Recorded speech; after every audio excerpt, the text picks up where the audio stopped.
Good morning students. देखो class 8 का नया चैप्टर इसे जगाओ जो आपका हाफ ईयरली एग्जाम में भी है, उसको मैं आप लोगों को समझ लेकर आया हूँ। आप अपने पाठ्य पुस्तक खोलकर भी देख सकते हो, पेज नंबर 53। यहाँ आप लोग देख सकते हो पेज 53। ये जो कविता है संपूर्ण कविता को ही मैं यहाँ लिख दिया हूँ।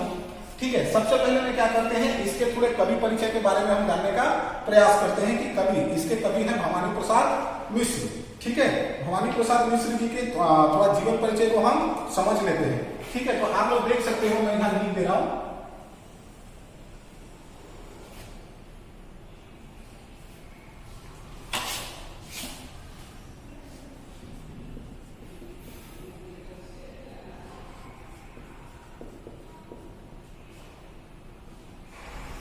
भवानी प्रसाद मिश्र, इनका जन्म हम देख लेते हैं।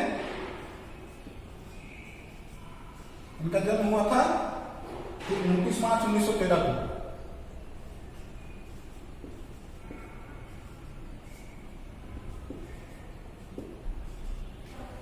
साथ ही हम मृत्यु यहीं पर लिख देते हैं, एक साथ ही आप लोग कर लोगे। ठीक है, मृत्यु हुआ था 1984 को। ठीक है, ये पहली काव्य रचना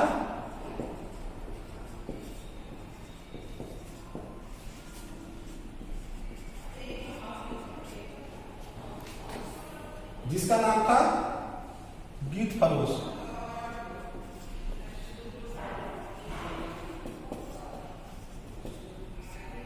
ठीक है, यह जो गीत फरोश है इनकी पहली काव्य रचना थी। इसके अलावा इन्होंने बहुत सारे काव्य रचना किए, जैसे कांजलि आप लोग अपनी पुस्तक में भी देख सकते हो, बहुत सारा दिया हुआ है। बुनी हुई रस्सी,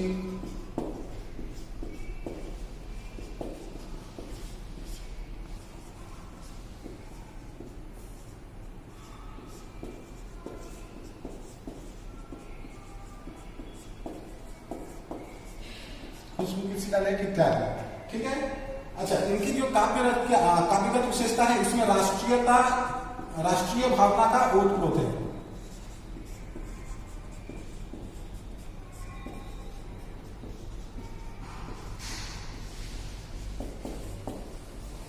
ना। इनकी काव्यगत जो विशेषता कर सकते हो, और इनकी भाषा सरल सहज हिंदी थी।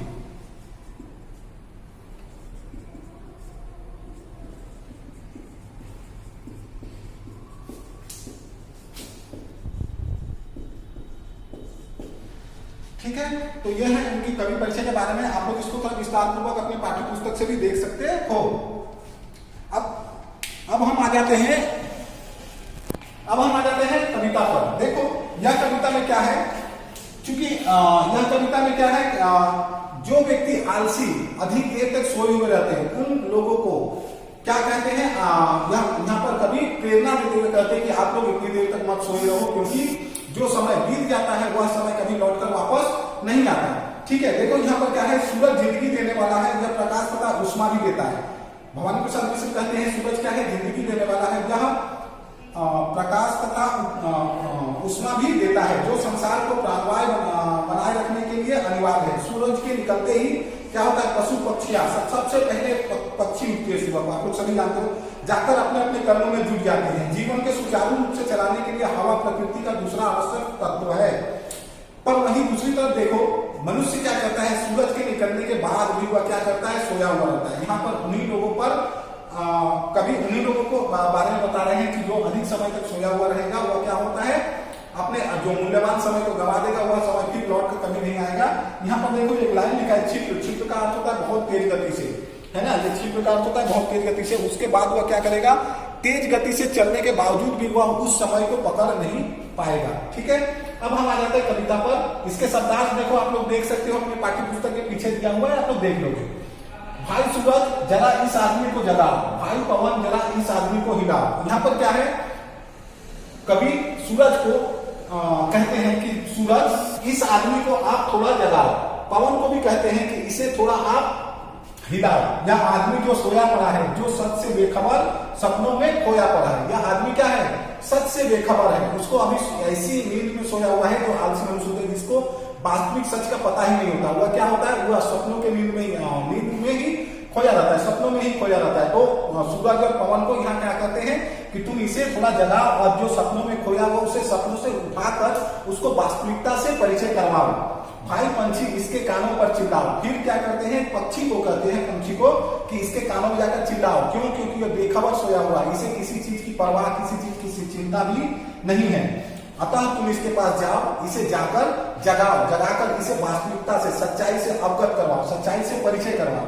भाई सूरज जरा इस आदमी को जगाओ। फिर वही लाइन है, भाई सूरज जरा इस आदमी को जगाओ, वक्त पर जगाओ। ये लाइन देखो बहुत इंपॉर्टेंट है। क्या बोल रहे हैं कि वक्त पर जगाओ, सही वक्त पर जगाओ। क्यों? क्योंकि समय का महत्व सभी को पता है कि समय का कितना महत्व होता है। अगर तुम समय को गंवा दोगे, समय को अपने हाथों से जाने दोगे, तो फिर वह समय कभी लौट कर नहीं आएगा। अतः यहाँ पर कभी सूरज, पवन, पक्षी, इन सारे के माध्यम से जगाने का, उसे जोर से मतलब बलपूर्वक जगाने का प्रयास करें कि जागो और अपने समय का सदुपयोग करो, ना कि दुरुपयोग। नहीं तो जब बेवक्त जागेगा, अगर तुम नहीं जागेगा, वह व्यक्ति, पक्षी को कहते कि तुम उसके कानों में जाकर चिल्लाओ, नहीं तो वो नहीं जागेगा। और वक्त पर जगाने का उसे प्रयास करो। अगर वो नहीं जागेगा और बेवक्त पर जागेगा तो जो आगे निकल गए हैं, वह बेवक्त पर जागने के बाद क्या होता है, वह आगे की ओर जो व्यक्ति निकल गया है या जो समय आगे निकल गया है, वह कभी लौटकर वापस नहीं आ सकता। तुम चाहे उन्हें अपने घबराकर भागेगा, यह घबराकर भागना अलग है। बोल रहे हैं उन्हें पाने के घबराकर वह व्यक्ति क्या करेगा। अब जैसे मान लो हम यहाँ पर एक उदाहरण दे रहे हैं एग्जाम के लिए।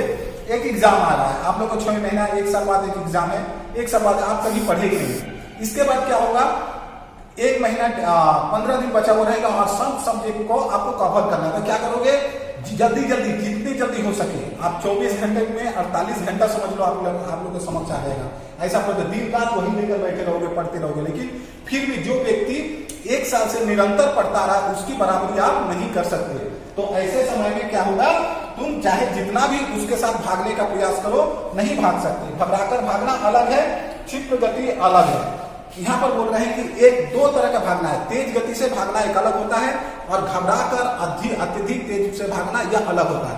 क्यों? तेज गति से भागना क्या होता है, वह मस्तिष्क निरंतर शांत रहता है, पर जो क्षिप्र डरकर घबराकर भागता है, उसके मस्तिष्क में क्या होता है, एक घबराहट रहती है, फिर तब वह दौड़कर भागता है। क्षिप्र गति अलग है। क्षिप्र तो वह है जो सही क्षण में सजग है।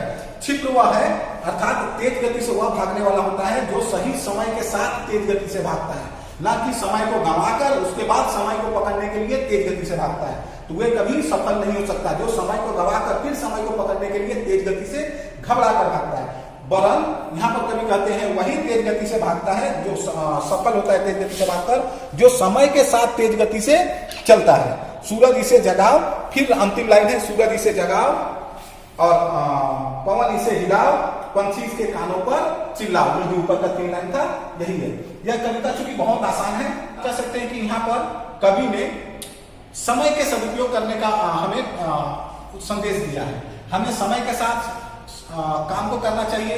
समय के गंवा कर अगर काम को करेंगे तो वो क्या होंगे, हम चाहे जितनी भी अधिक तेज गति से करें, वह कार्य कभी सफल नहीं होता है। अर्थात कहने का अर्थ यह हुआ कि समय कभी लौटकर वापस नहीं, जो समय बीत गया वह कभी लौटकर वापस नहीं आता। अतः समय गंवाकर तेज गति से भागना कोई सफलता की निशानी नहीं है, वरन जो व्यक्ति समय के साथ तेज गति से भागता है, समय का सदुपयोग करते हुए तेज गति से भागता है, वही क्या होता है, सफल होता है। अब देखो इसके शब्दार्थ, चूंकि 3-4 ही शब्दार्थ हैं, देखो आप यहाँ पर देख सकते हो 4 शब्दार्थ हैं। ये शब्दार्थ को आप अच्छी तरह से पढ़ लोगे, ठीक है। और इसके अलावा चूंकि यह कविता बहुत ही आसान है, छोटी भी है, तो आप लोग इस अच्छी तरह समझ भी पाओगे। इसके साथ साथ इस कविता में मूल उद्देश्य अगर हम कहें तो इसमें क्या है, हमें भवानी प्रसाद मिश्र जी ने यह संदेश दिया है कि हमें समय का सदुपयोग करना चाहिए और समय के साथ ही चलने का प्रयास करना चाहिए। ठीक है, तो आशा करते हैं यह कविता आप लोग को अच्छा लगा। नेक्स्ट वीडियो में मैं आप लोगों को ईदगाह चैप्टर को लेकर आप लोगों के सामने आऊंगा। तब तक थैंक यू, धन्यवाद। इस चैप्टर को आप लोग अच्छी तरह से पढ़िए।